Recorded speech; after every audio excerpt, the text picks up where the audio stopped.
Hey everyone, this is Teresa, and you are listening to Pivotal Practices. So, this is our second podcast, and the first one was based on cranial sacral therapy and myofascial release, and just introducing myself. And you can always go back to look at that. And this one, I'm going to dive more into the subject of Reiki. And over the course of time, I will bring diagrams and pictures. And at times, like I said, we'll do yoga practices. And there's just so much stuff that we can learn. But I think now, we're in 2024. And one of the things that I personally feel when people hear the subject Reiki is they either have had an experience with it, and most of the time it's good. Once in a while it can be negative, or they don't believe in it. They think it's some hoaxy thing and that it's fake, which is really funny to me, only because now I have been a Reiki master for 12 years, coming up this fall. And I have also been practicing Reiki for 15 years. So being a body worker, being a licensed massage therapist, I have actually incorporated Reiki into my massages. And I don't think there's a person who comes to see me that doesn't have some level of Reiki in the body work treatment, because it's so impactful. Why wouldn't I use it? And I'll go more into that. So most of my clients, I educate them. Over all the years of serving people and owning my business, I love to educate people. And so my clients are really educated in understanding what it is I'm doing, why it is I'm doing the things I'm doing.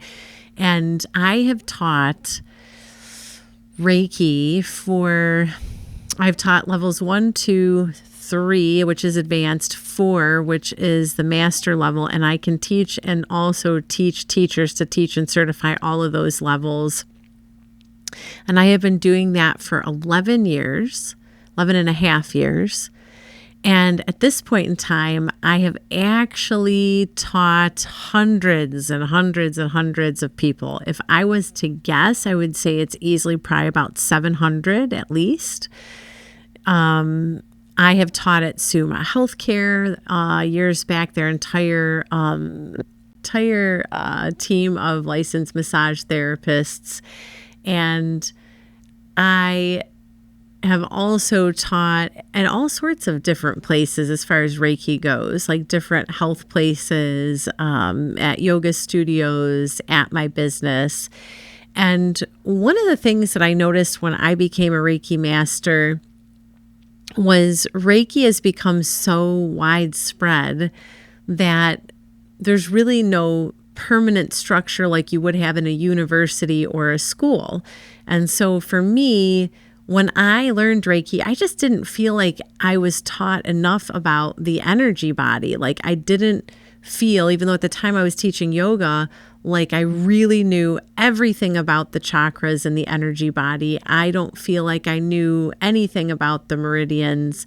I felt like I kind of understood the auric field. And a lot of times when people teach Reiki, they teach Reiki all in one weekend. They're like level 1 and 2 in 2 days. And I'm going to talk about why I completely disagree with that. And the truth about how Reiki is honestly extremely impactful. And when it is true Reiki, it's only positive. It only is healing work. And when it's not really Reiki is when sometimes people have negative experiences. So we have a lot to go into today. So let's start with, how do you define Reiki? So Rei is a term, right? And really Reiki first started in Japan. And the type of Reiki that I teach and I'm certified in is Uzui Tibetan Reiki. And it is recognized by the International Reiki really board and that entire association. But there's 4 levels in that one, and some of like just Uzui Reiki would have only 3 levels. So mine is more extensive, and really, even though Reiki was started in Japan, as people studied way back in history, they found on Tibetan caves that there was actually evidence that it was also practiced in Tibet. So there is also a chance that other countries probably also have things that are similar to Reiki. But Reiki, as far as the lineage goes, it's passed down from a Reiki master through what we call the process of attunements. And Rei, the specific part when we break down the word, Rei actually means spiritually guided. And then the key part is life force energy. And most people are familiar with the term chi. And so ki is also the same as chi, or in yoga, what we would say prana. Even though prana means breath, it's really still life force energy that is moving. It's a type of chi that's actually guiding all of the processes and our ability to live and be alive on earth. So it's really what animates all things.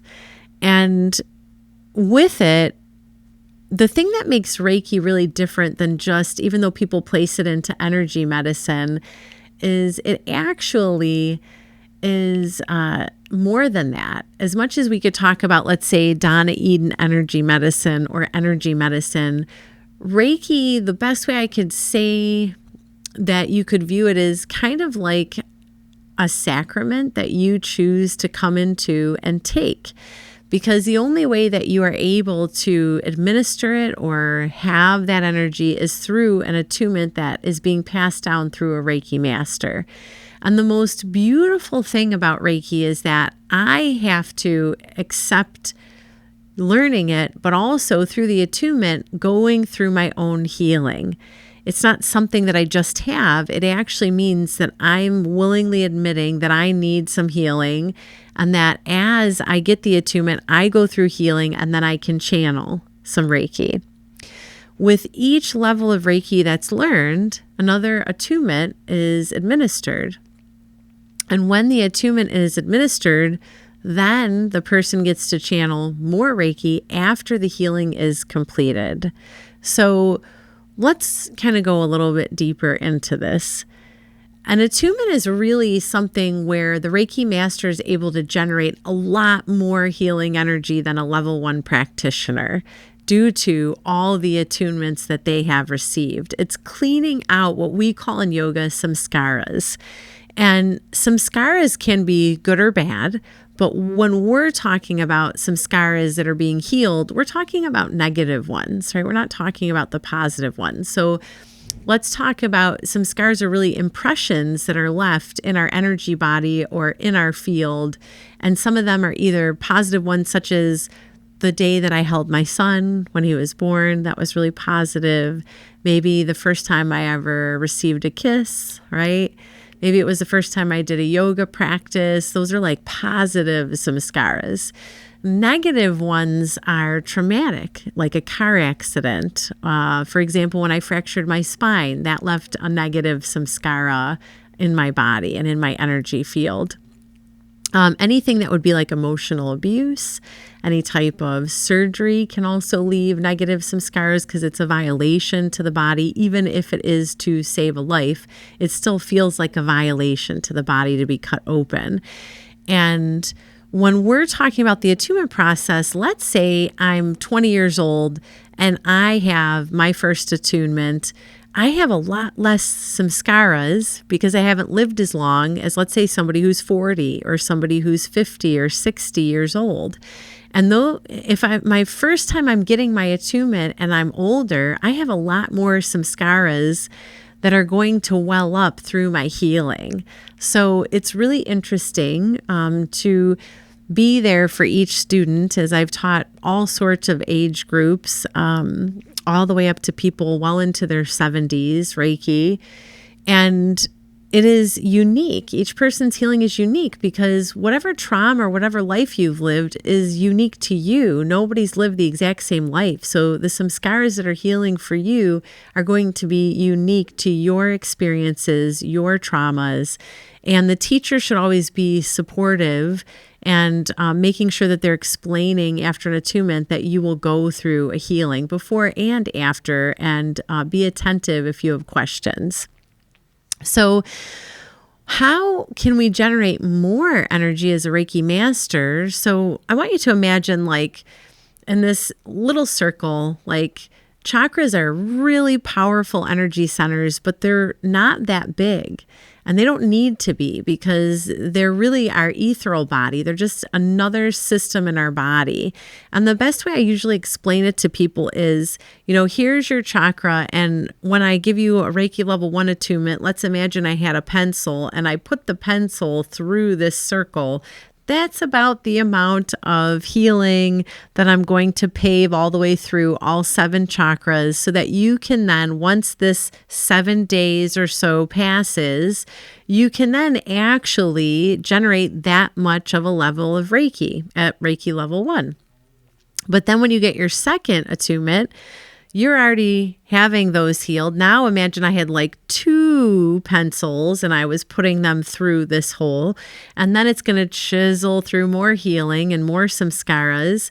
And that's going to be almost double the amount of energy that you can generate as a Reiki level 2 practitioner. And then so on and so forth. At advanced, even more can be generated. At master, even more. And the more you practice Reiki, the more you can generate. So being a full-time body worker and doing Reiki every single day, I do it on myself or on other people, I can generate a lot of energy with Reiki. So it's quite an amazing journey to decide that you want to be a Reiki practitioner, even to go through the process and learn it as an individual for your own life. Just help you stay healthy, or your family members or people you love when they're in need, to be able to put your hands on them, whether or not you're necessarily going to do it for work. Okay. So that's a really big difference. There's no other form of energy medicine where the person is actually admitting that they're going to receive healing to actually generate something. And in all reality, Reiki is really governed and moved by God. It's not something that I generate all on my own. Even through an attunement process, when I think or have the intention of doing Reiki, it already starts flowing through me, and it comes through the crown chakra, which is at the very top of our head, and it moves down from above, right, from God, out through the center of the palms of my hands. And the center of the palms of my hands can feel like hot, or like they have heating pads on them. People can describe feeling vibrations. People can feel peace. Even some people, when their eyes are closed, when they're receiving healing work like Reiki, they see like colors, kind of like an aurora borealis, right? Which would be pretty cool. I don't have that gift. I have some other ones though. So with it, I think sometimes this is where people don't know how they feel about Reiki. One of those things can be, well, do I even feel like I know spirituality? Am I spiritual? Am I even interested in being spiritual? And sometimes I think that can get in the way. And then the other thing is, in our world in 2024, if it's not in front of us, if we can't see it visibly, it's almost like we don't believe it exists, which is really a disservice, because all the way back in like the 60s, they measured auric fields and proved them. Over decades, they have proven that Reiki is real. I had a girl a couple weeks ago where she had gotten a massage from me with just a little bit of Reiki. It was mainly body work with massage therapy, and she had her watch on that actually measures when she's relaxed and the levels of all of it, and when she's in healing and parasympathetic mode. And after her massage, it was really low. But then the next time she saw me, we only did Reiki and cranial sacral therapy, and it was even lower. It measured even lower to put her in a more healing state and in the parasympathetic mode, which tells you something. It is measurable. So the other thing that was proven in a study, and I would have to find it, I think it was maybe in the 80s or 90s, the brain waves when people receive Reiki are different. It's not just alpha and beta brain waves. There's an actual type of brain wave that happens when people are having spiritual experiences that they've proven that people have those same brain waves when they're receiving Reiki or administering it, which also tells you something, right? So there's a lot of research out there, and I would encourage you to look it up online before being closed-minded to this amazing healing modality. So let's talk about, with Reiki, some of the things as far as with training or learning it, right? Because I'm going to go into different levels of talking about what would be important. If I want to learn it, I want to find a practitioner who's not just trying to teach me multiple levels in one weekend. And here's the reason why. When you receive an attunement, a lot of people feel very discouraged after learning in that very short amount of time because their attunement process and their healing has not removed all the samskaras through all 7 chakras yet for them to actually feel the Reiki and it be real to them because everything hasn't worked through. And then they're doing table work the same day that they received an attunement, which is a really intense healing process. And they get discouraged and they don't believe it's real. And then the next day they're receiving another healing attunement and the level 1 attunement hasn't even fully been completed, which can leave people sometimes into a healing crisis, or they just think Reiki isn't working or there's something wrong with them and then they just leave and they never really talk to the instructor or find out more. So for me, I realized that when I became a Reiki master, I just didn't want to teach it this way. And instead, Reiki level 1 is done 3 separate dates, at least a week apart. Usually classes are about a week apart, especially in level 1. I try to keep it weekly, or at most 2 weeks for the next class apart from the last one. And the same thing with level 2. It's like 3 classes, multiple hours separated. I'm giving my students homework so that they can practice it. They come back and they start with their homework and give questions to me and I answer them. It's very supportive. And then like the first day, it's more like explaining definition, administering Reiki, let's say for level 1. Then the next time we come together with questions and I'm giving more like, what does this mean? How do we administer it? What are hand positions? And then they're, again, homework. And then they're coming back with questions. And then we start doing table work, right? So it's like very broken up. It's very interactive. It's also done in small groups. I don't agree with learning a healing modality with like 10 people. By the time the person attunes 10 people, they've been sitting there forever and they're in this deep meditative state. And that's just like not really conducive. And at the same time, it's not like teaching math class. This isn't like 2 + 2 = 4. I'm mentoring people on also their spiritual gifts, on something that they don't see. And I've learned really people thrive in groups more of like 4 or less when I'm teaching the levels. So I do it with much smaller groups. The other thing is, I rewrote brand new manuals, which took me like 2.5 years, and I had them edited by several people. And instead of just teaching Reiki and telling people off you go, like my level 1 students learn all the chakras. My level 2 start learning anatomy and emotions, which means which emotions actually compute to which organs. And we continue that in advanced. And then we also go over our Reiki tree. And then at the master level, we do the introduction to the meridians. So there's also anatomy and physiology training in my courses.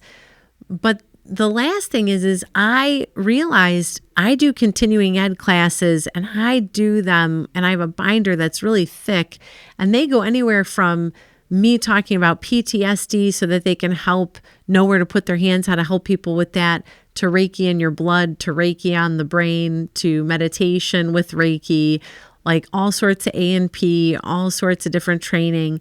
And over the years, my students said they looked all over online and there's not one other teacher in the US who does that. And I found it really alarming, but also realizing this is why Reiki isn't respected. There's no official credentials. And so for me, rewriting the Reiki manuals and doing continuing ed was about making it something that the students and the practitioners and I could respect and also realize that we could get respect for such an amazing healing modality because we have been trained well.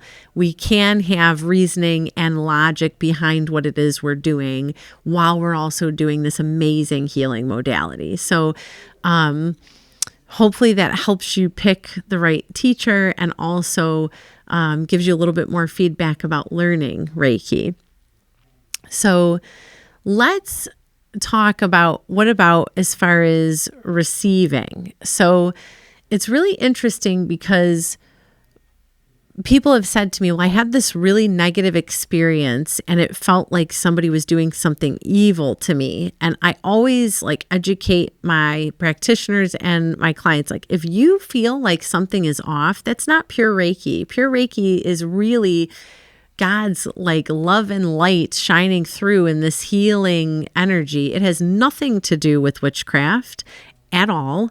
And if somebody is adding witchcraft or some negative type of healing work that is really more, let's say, I could say negative, interplacing that with evil, whatever you want to define it as, instead of positive, then it's not going to feel good. And that means you should listen to your intuition. You should get up off the table and leave, or you should just not receive a treatment from that person anymore.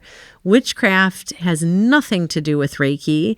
And this has caused a lot of issue with people wanting to receive it, but not knowing where to get it from. So educate yourself, okay? Pure Reiki has nothing to do with anything evil. It's just positive. It's healing, okay? So the other thing is, don't think that you can just administer Reiki without receiving an attunement. That's not true. And at the other point of that, don't just take an online course and let somebody tell you that they're going to attune you and that you can become a practitioner all online. I completely disagree with that as well. That's just a way for them to make money and not be able to mentor you as in-depthly. And it's so important that you are in the physical presence of your teacher when you're receiving the attunements and doing this work and learning for many reasons. So that's just my personal feelings and thoughts on all of that. With it, now let's go more towards the positive things. So Reiki is able to completely reboot chi energy. And this means that if I'm describing the energy field, right? We have our skeletal system, we have our endocrine system, we have our nervous system, and we have many systems in the body. The energy system is our ethereal body. It is just another system. And so really it's like the auric field, which is around us, and it's around our entire body. And we each have one, and there's multiple layers to it. And the auric field is really the external brain of the energy body. It is picking up all sorts of information when you go into environments. And some of those are positive and some of those are negative. And some people have become more practiced at feeling energy off of other people and scanning other people's fields and being much more in tune with that. And other people are just unaware. And that might be because they choose not to have that awareness, but they could tap into it. Or they don't know why they're feeling off in an environment and they think it might be something's wrong with them when really they're picking up on something really negative in the space. So the auric field is, again, around us, and that's like the outer shell.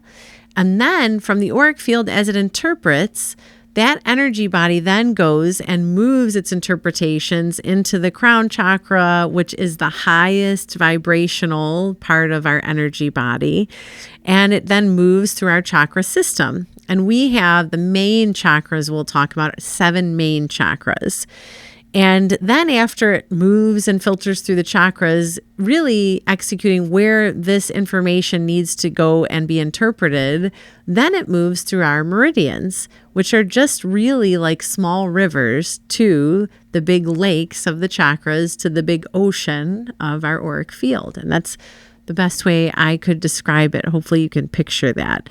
So, for example, let's say I had a new client, and the client came to me and said that they were dealing with a psoas issue, and they've had a lot of back pain. And I'm sitting there doing my work, and I go to check the adductors because I know that the adductors are usually the thing that is so tight on everybody, and they are innervated by the kidney meridian. And they usually will yank on the psoas muscle and cause the pain, usually from stress, from some kind of trauma. And as I'm massaging the adductors, if they're super tight, I can just stop instead of fighting with the muscle, pause, do several minutes of Reiki to reboot the kidney meridian that innervates that muscle, and then go back in to do massage. And I'm actually going to release that muscle like 10 times faster. Okay. So over the course of time as a practitioner, studying all this stuff and what meridians hold what emotions and what organs hold what helped me know where to put my hands. It's not just put your hands wherever and hope for the best. It's still intentional. Okay. So, so let's talk about things that I have seen to give you an idea over the years that Reiki has helped people heal. And I want you to remember there's such a thing as like healing that takes time, which is usually more the course that's going to happen because there might be some scars or things that led to somebody's disease that took years to happen to make it suddenly like flip the switch to this disease. So they can't just heal all at once. That would be a miracle, right? And believe me, I've seen miracles. They're really amazing, but I can't control that. That's a little bit more like not as common as somebody who's consistently coming in for treatment and receiving Reiki and receiving healing consistently enough that their body gets strong, and they listen to the tools that I want them to utilize in between our sessions to help also co-labor and take responsibility for their own health. And then combined with the Reiki, usually it's like months, and sometimes it takes longer, or they stay in full remission because they're very consistent with keeping healthy and good habits and getting the body work. So some of the amazing things I have seen healed. I had a sacral spinal fracture. That is something that healed very quickly. And really, I've healed miraculously in ways that I should not just that the bone healed, but the long-term side effects of my fracture are really nerves that innervate the bladder and certain muscles that keep the back stable. And even as a yoga practitioner now, I can do all sorts of things. I still can run. I still can lift weights. I still do yoga. I'm very active. The one thing that I could say is I do scorpion pose, which would be impossible for somebody with my kind of fracture. And I've still been doing it 10 years plus past my fracture. So Reiki, I think, fathomed my holistic doctor by how fast I healed and what has happened to me. And also like a statistics teacher who does statistics on spinal fractures couldn't believe how healthy I was when she met me, and just people who've studied it. So I have my own personal experiences. That's probably my biggest one. And then some of the things over the years that I've seen. I had this client who, I think it was like she had been searching all over. It was somewhere in between 10 to 13 years. And she had five different autoimmune diseases. And she has been in full remission now for over 9 years. I was 9 years, I would say, because I've almost owned my business 10. And I worked with her for about 6 months to 8 months, and she ended up in full remission with blood work confirmed. And it fathoms doctors because, pretty much if you have an autoimmune disease, that's it. You're stuck with it. And I have been taking care of her since. She's faithful to come in, even though she moved farther away. And it's a drive to just make sure that she continues, and it's part of her wellness program to come and see me. And she's just this amazing walking miracle. She got her whole life back, and it changed her whole family's life all of these years. And I just love seeing her walk through the door. She was so weak when I met her. When she was standing up, she literally couldn't even bend this much without her back going out. She was just really fragile, and now she's just really strong. So I've also had people with MS go into full remission. I've had people with MS have lesions disappear, and where they couldn't work, they ended up going back into some bigger part of a field, and they're still doing really well and working full time. And again, it changes their whole family's life as well, because they're healthy. I have seen people really actually come back or make peace with cancer and have diminished pain and comfort while they're going through the last stages of life. I have also, there's a bug. I have also seen people have chronic pain and that continue to go away. I watch people after surgery, usually right after surgery. I want to see my client within that week, and I will make a home visit, and I usually watch them heal twice as fast as the average person when they get Reiki, because you're coming in and you're removing the trauma, and you're kind of what I would call sewing back the energy body. So what tends to happen when somebody gets like a knee replacement is the energy body almost wants to sever that limb off from the body energetically due to the violation. And so there's like certain things as a practitioner that I teach my other practitioners to do that actually rejoins that limb to the energy body, and that makes all those meridians continue to flow. So there's a lot of really interesting things that happen to our energy body when we go through trauma.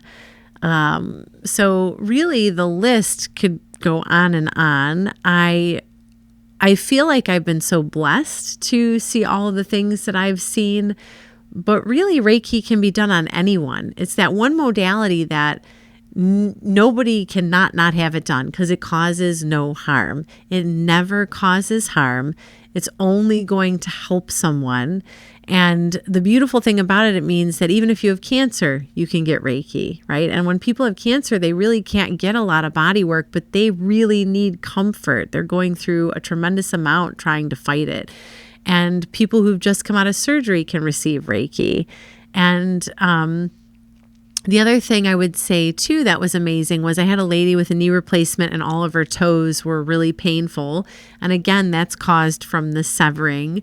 And then when I came in and I did Reiki and then I did all of her toes, all that pain completely went away. In fact, I've had people's pain go all the way down to 0 at times after I'm finished with treatment. And my clients aren't as amazed anymore because a lot of them have been with me forever, but they had their most amazing, shocking moments at the times when they first were encountering it and couldn't believe how well it worked. And now they just have this love and respect for this modality. I would say new clients, I don't get to take as much anymore because my practice has been around so long, but it still is wonderful sometimes to help somebody who's new to it and see the wonder come back into their eyes, since I don't see it as often as I used to. So if you have a chance to get this done, you want to seek out somebody who is logical and level-headed, who does this modality, who really does pure Reiki. And most licensed massage therapists, because Reiki is included in massage therapy, it's under the umbrella of being a licensed massage therapist, so it's even respected by hospitals and has been for some time, is something that they can learn. And if we combine it, let's say, with cranial sacral therapy, it's unbelievable. And pretty much for me, almost anytime my hands are on somebody, some form of Reiki is coming out of my hands anymore because it's just a part of me. I've been doing it so long, it just naturally flows, okay, when I'm doing body work. So let me wrap up with saying a couple things. As I'm doing these Pivotal Practices podcast, as I'm educating you, you can feel free to watch the video, or you could be cleaning the house and you just click it on and you're listening while you're doing something. Like I listen to a lot of podcasts when I'm working out. I listen to them when I'm cooking or cleaning the house. I personally am not somebody to sit down too long. So this is kind of amazing to see me sit for this long even, but I tend to be very active. So I'm doing the video for people who are more visual, and over time, again, when we're doing yoga practices, that'll make more sense. But I'm not going to respond to comments about the videos. I'm not using this as a platform to respond to people's questions through YouTube. I'm doing this to give you tools and education. I'm doing this to help people find the right practitioners and the right things to help actually co-labor and become responsible for their own health, for their own healing, which all of us have a responsibility into that. It's not just the doctors, it's not just your practitioner. They have a certain responsibility, but it always boils down to, if something has been off with our body, what are we doing about it? We're not worrying about masking the symptoms. We want to know why it happened, and we want to get to the source, and we want to heal. If it's an accident or a surgery, that's one thing. But if we're suddenly have a disease, how do we get better? That's also like, do we have a negative attitude? Do we talk down about ourselves? Do we eat healthy? Are we active at all? Like, most of the time, give you an example, somebody with an autoimmune disease, that has typically occurred, and the reason why we're seeing more of them now, due to the fact that we are so far removed from ourselves, or we're so sucked into technology that we're confusing our nervous system, and we're never actually going back into parasympathetic mode, because autoimmune diseases come when the light switch happens in the body where we're so stressed out or we're overworked and we never take time to relax and take care of ourselves, that switch turns on to sympathetic, which is fight or flight all the time. The body then does not know how to ever come back to equilibrium. And that's our responsibility. It's not our boss's responsibility to make sure that we're not overworked. We need to set boundaries. We need to advocate for ourselves. If we're miserable in life and at our job, or if we're in a miserable abusive relationship, that is not going to make us stay healthy. We can only stay healthy for so long in those circumstances. So when I'm teaching all these things that I'm going to be teaching and giving you these tools, take it as a way for you to go out and find the right practitioner for you, or to utilize the yoga practices or the meditation to really keep yourself healthy and happy and joyful in life. Life is meant to be meaningful. Life is meant to be enjoyed. Yes, we're supposed to work hard, very true, but it's supposed to be balanced also. It's supposed to be balanced and make sense to also the times of sharing memories and joyful things. So, with that being said, I'm sure that if you needed to, I would say, find me, I will probably end up, what we're doing is starting a Facebook page or something like that, maybe for this. But right now it's more just going to stay educational as we're like getting all of this rolling. And, hopefully, if you're leaving comments, they're more positive, right? But remember, I'm just doing this really to help people. And anybody who has a willing heart to give, I think, is just hopefully just going to help humanity and each individual person in some way. And that's really just the intention. So I will wrap it up for today. And I think the next time that I come to record, we'll probably either do some form of meditation or maybe a yoga practice, and go from some of these lectures to actually doing something more fun and active. So I hope you have a blessed day, and thank you so much for listening.